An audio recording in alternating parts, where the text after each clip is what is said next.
Pasamos ahora la oportunidad de las preguntas a los expertos, el doctor Fidel Chávez Mena y Javier Castro, para abordar la última temática de este diálogo, el área institucional. Adelante, por favor. Muy buenos días. Salvador, me complace mucho estar compartiendo contigo esta mañana. Y qué bueno que haya esta oportunidad de estos diálogos. Quisiera escuchar tus reacciones en orden al concepto del Estado Social Democrático de Derecho, que por cierto adquirió, digamos, cierta carta de ciudadanía como consecuencia de los procesos democratizadores que se dieron en la región, en América Latina, a partir de los años 80. Y aquí en El Salvador, en nuestra Constitución, diríamos que ese concepto político del Estado Social de Derecho se despliega en la filosofía política, en los principios y valores de nuestra Constitución, especialmente en lo que se refiere a la persona como, digamos, fin y destino de toda la actividad del Estado, a sus derechos fundamentales y a que el orden económico responda a principios de justicia social. ¿Qué piensas? ¿Cómo ir desarrollando este concepto en el país para ir consolidando el proceso? Mira, Fidel, yo solo me recuerdo de una conversación que tuvimos contigo que me decías de que tú has analizado todo el proceso de desarrollo democrático de El Salvador y un poco planteabas ahí de que pues con el acuerdo de paz que abrió esta nueva fase, es decir, es una democracia joven, es una democracia que está asentando sus bases, y yo siempre planteo de que esta democracia necesita impulsarle más en el tema de la cultura democrática, es decir, la institucionalidad existe, pero debe de existir una cultura verdaderamente democrática, entender que somos una sociedad plural, una sociedad que tenemos opiniones diversas y que tenemos enfoques diversos, y además también el tema de la tolerancia ante los demás, que son valores para mí importantes en el tema de la cultura democrática. Y tú me decías que ahora estábamos ya a un tránsito de una nueva situación en la que el tema de la participación, es decir, el tema de el derecho del ciudadano está demandando una nueva realidad en El Salvador. Yo he tratado de darle taller, como decimos, a todas esas ideas que me parecen muy interesantes, porque eso tiene que ver con lo que tú planteas. El Estado social democrático, el Estado de Derecho social democrático busca el bien del ser humano, y dentro del tema de seguridad, el tema de el fin último debe ser garantizar la seguridad de la persona y garantizar la paz de la persona. Y para mí es allí donde las instituciones encargadas de todo el tema de la seguridad debemos de tener en mente, y en el caso de ser presidente, pues debe de ser parte de mi pensamiento, es decir, que la búsqueda es el fin del ser de las personas. Y por eso yo he comenzado a hablar de un concepto, de un paradigma que yo digo el buen vivir. Pues el buen vivir es lo que tiene que ver con la vida en plenitud, que las personas tengan seguridad, que las personas tengan paz, que las personas tengan educación, que las personas tengan oportunidades de empleo, que pueda haber un desarrollo económico, pero que tenga siempre ese desarrollo económico el centro de las personas. Entonces, en ese sentido, yo creo que el proceso que hemos seguido en estos 18 años, que tiene que ver con cierto fortalecimiento institucional, tiene que ver mucho con esta visión del Estado de Derecho. O sea, es una sociedad basada en el respeto a la Constitución, en el respeto a las leyes, pero que esas leyes tienen un fin, esa Constitución tiene un fin, que son las personas. Por eso toda la actividad política, toda la actividad productiva, toda la actividad cultural, toda la actividad social tiene que tener como finalidad el ser humano. Para mí ese es el centro de este concepto, y por eso es que en todos los ámbitos que yo he expuesto, mi pensamiento va centrado en eso. Y en ese sentido, esa persona es un ciudadano, y como ciudadano tiene sus derechos, y por eso es importante los avances que se han hecho en estos años, primero de garantizarle a los ciudadanos mecanismos de participación. Mira, existe una ley general de educación que fue elaborada una ley general de juventud que fue elaborada con la participación de los jóvenes. Hay un programa de política de juventud que fue elaborada con la participación de los jóvenes.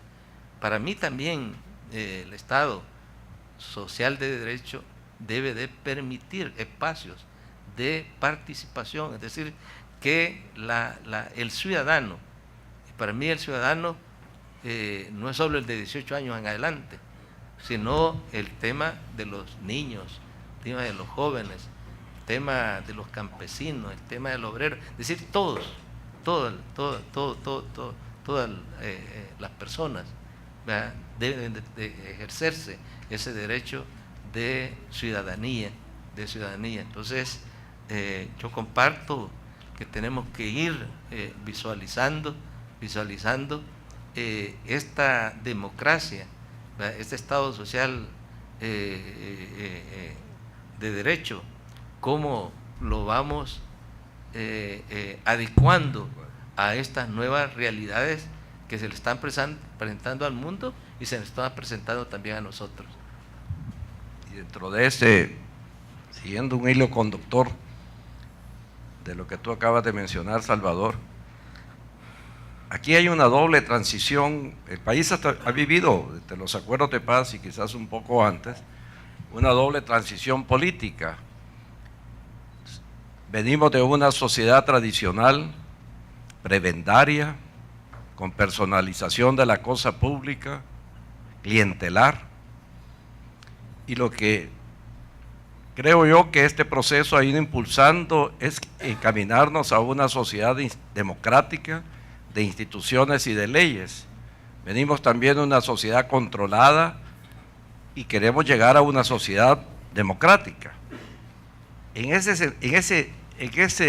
este tránsito, a mí me parece que uno de los errores que se han cometido y se siguen cometiendo es querer manejar esta transición con criterios de una sociedad tradicional, clientelar, prebendaria y personalista.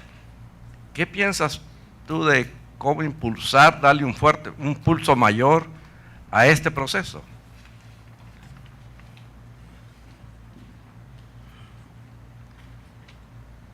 Yo estoy comprometido con el fortalecimiento de la democracia en El Salvador. Es decir, soy firmante de los acuerdos de paz. Y eso me da una doble responsabilidad.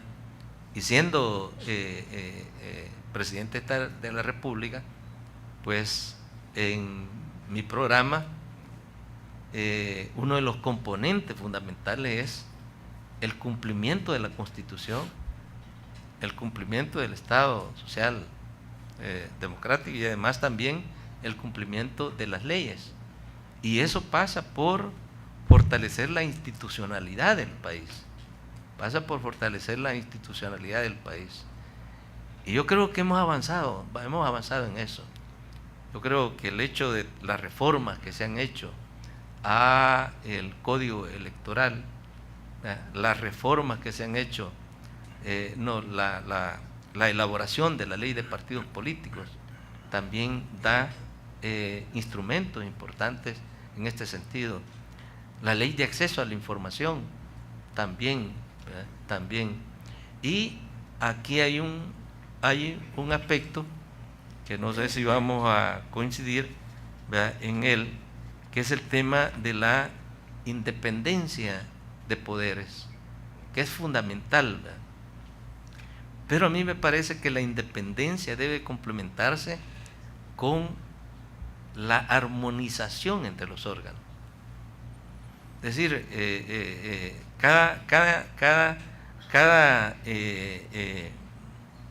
cada institución, cada poder tiene sus mandatos según la Constitución, pero también le da el mandato de interactuar.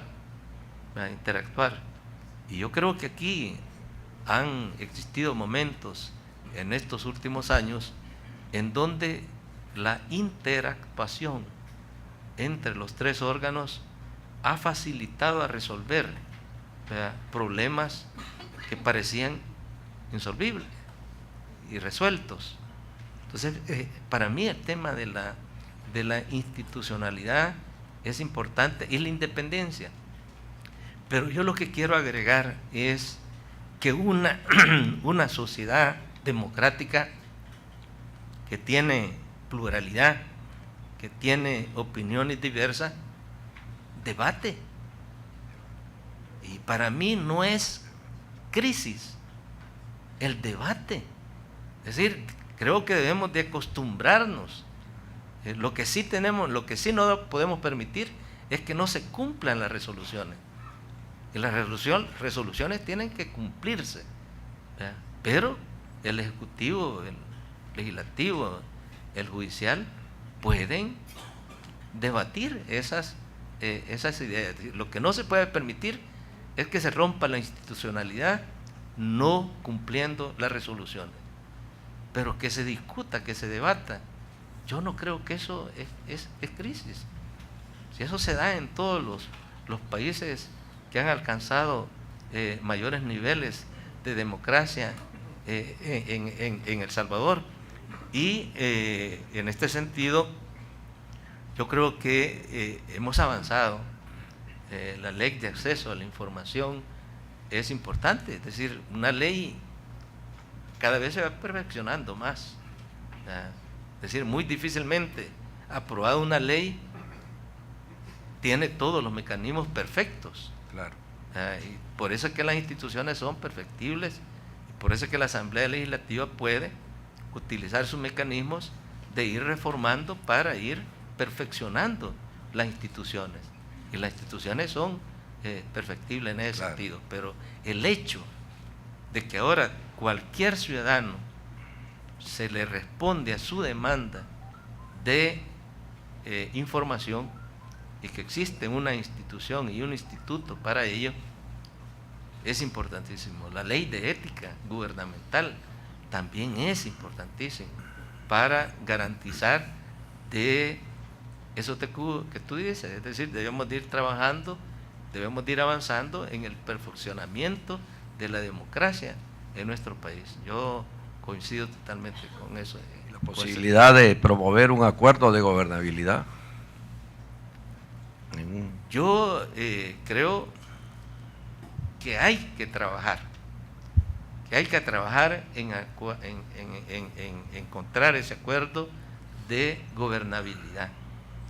Y tú sabes de que aquí se ha hablado mucho de unos acuerdos de una segunda generación,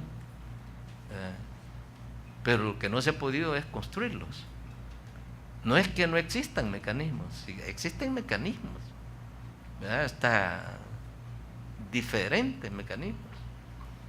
El gobierno platica con el sector empresarial, existen mecanismos, ¿verdad? Pero lo que falta es que la sociedad toda, ¿verdad?, entendamos de que la democracia pasa mucho por dialogar, por escucharnos, por entendernos y por llegar a acuerdos.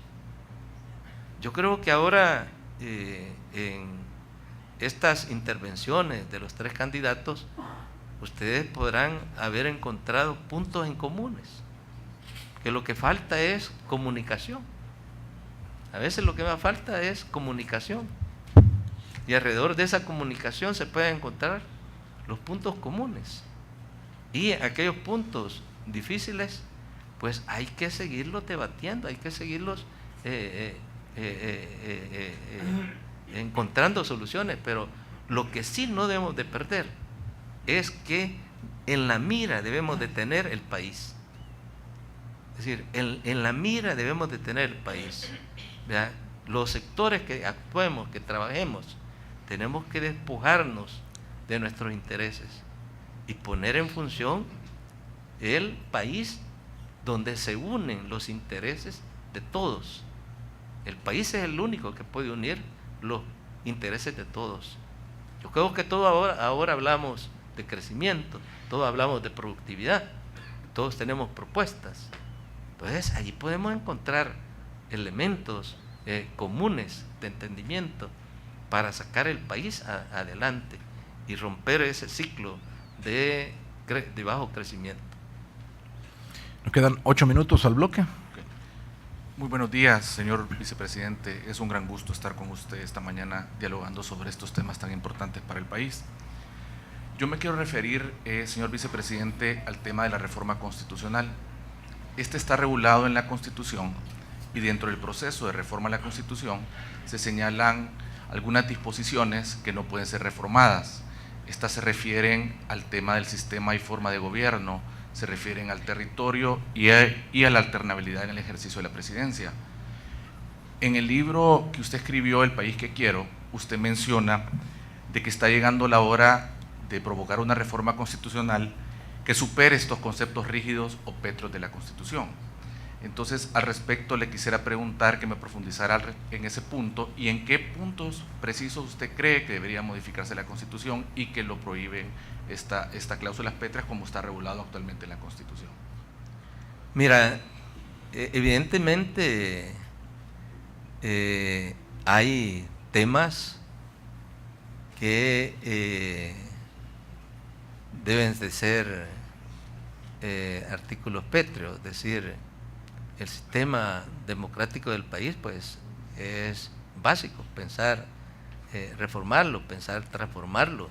Creo que no existe una correlación para ello, y creo que la democracia nos ha demostrado, esta sociedad democrática nos ha demostrado de libertades, esta sociedad de libre expresión, de libre movilización, nos ha demostrado que es la más propicia para el desarrollo de un país. Yo cuando me refiero son más a mecanismos de que el ciudadano pueda también ejercer sus derechos. Es decir, aquí hablamos de ciudadanía, ¿Por qué no le damos al ciudadano posibilidades de actuar en algunos plebiscitos, de temas cruciales, en lo que la ciudadanía pueda optar, pueda opinar? ¿Por qué? ¿Por qué le tenemos temor? Es decir, si nuestra Constitución establece de que el fin último de la sociedad es el bienestar del ser humano, entonces ese ser humano piensa, ese ser humano actúa. Entonces yo estoy hablando más de aquellas reformas que permitan a la ciudadanía ejercer verdaderos mecanismos de participación. Yo creo, y yo voy a trabajar en mi gobierno de proponer una ley de participación, claro, sometiéndolo al debate, sometiéndolo a la discusión, ¿verdad? Para que ver aquellos aspectos en los que la ciudadanía pueda efectivamente ejercer lo que aspiramos, pues, lo que aspiramos, que efectivamente el fin último de nuestra Constitución, que es la persona, pueda expresarse en todas sus manifestaciones y pueda ser actor del proceso. Yo creo que no podemos salir adelante. Aquí hablamos de crecimiento, aquí hablamos de productividad, pero sin la participación de todos los actores, sin la participación de los trabajadores, sin la participación de los empresarios, ¿verdad? Sin que las políticas públicas tengan la oportunidad de que los ciudadanos puedan debatir, puedan discutir esas políticas públicas que surjan del debate, de la construcción de ideas de un pueblo, pues sin eso no vamos a seguir avanzando en este proceso democrático que nos ha demostrado que la democracia es el mejor camino para el desarrollo de un país. Usted mencionó la importancia del respeto a la Constitución y el compromiso con cumplir la Constitución y las leyes. En los últimos años se han venido dando una serie de acontecimientos y se han tomado una serie de decisiones legislativas orientadas en gran medida a limitar la independencia de la Sala de lo Constitucional o inclusive a atentar contra la integridad de la misma Sala de lo Constitucional. En su libro El País que Quiero, usted menciona que llegó el momento también de repensar la justicia constitucional. Entonces, al respecto, le quería preguntar cuál es el enfoque que usted miraría de llegar a la presidencia de cómo debe enfocarse la justicia constitucional en el país, partiendo de la importancia que tiene el máximo intérprete de la Constitución en El Salvador. Mira, yo creo de que la Constitución establece de que existen tres poderes y a esos tres poderes les da sus facultades, ¿verdad? Y ninguna puede estar encima de la otra, es decir, son tres poderes independientes determinados por leyes, determinados por atribuciones. En este caso, que es el tema que imagino tú planteas, es el tema de la situación de la Sala de lo Constitucional, ¿verdad? Primero, nadie aquí ha desobedecido sus decisiones. Sus decisiones se han acatado y se han impulsado. Ahora, debatir y discutir si la Sala tiene la facultad de interpretar y reformar la Constitución, yo creo que ese es algo que, a mi juicio, hay que discutirlo más. Hay que discutirlo más, porque puede deformar este Estado democrático. Es decir, la interpretación de la Sala no le permite tomar medidas de reforma de la Constitución. La reforma de la Constitución, tú sabes que hay dos asambleas, ¿verdad?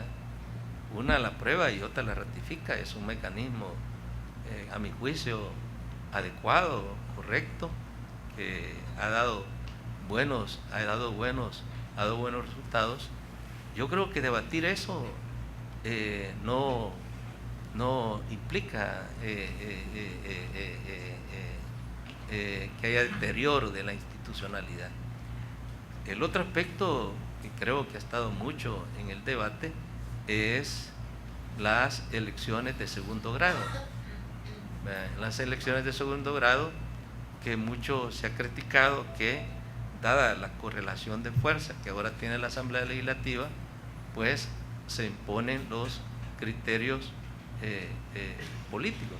30 segundos para cubrir el tiempo. Pero en el caso, solo para ponerte un ejemplo, en el caso de la Corte Suprema de Justicia, la Asamblea no propone, si quienes proponen son los jueces y el Consejo Nacional de la Judicatura. Ellos mandan las ternas y sobre esas ternas es donde la Asamblea elige. Y ahí depende de los abogados si nombran gente que está vinculada a un partido o el Consejo Nacional de la Judicatura, pero el compromiso de la Asamblea es, sobre esa base, dirimirlo.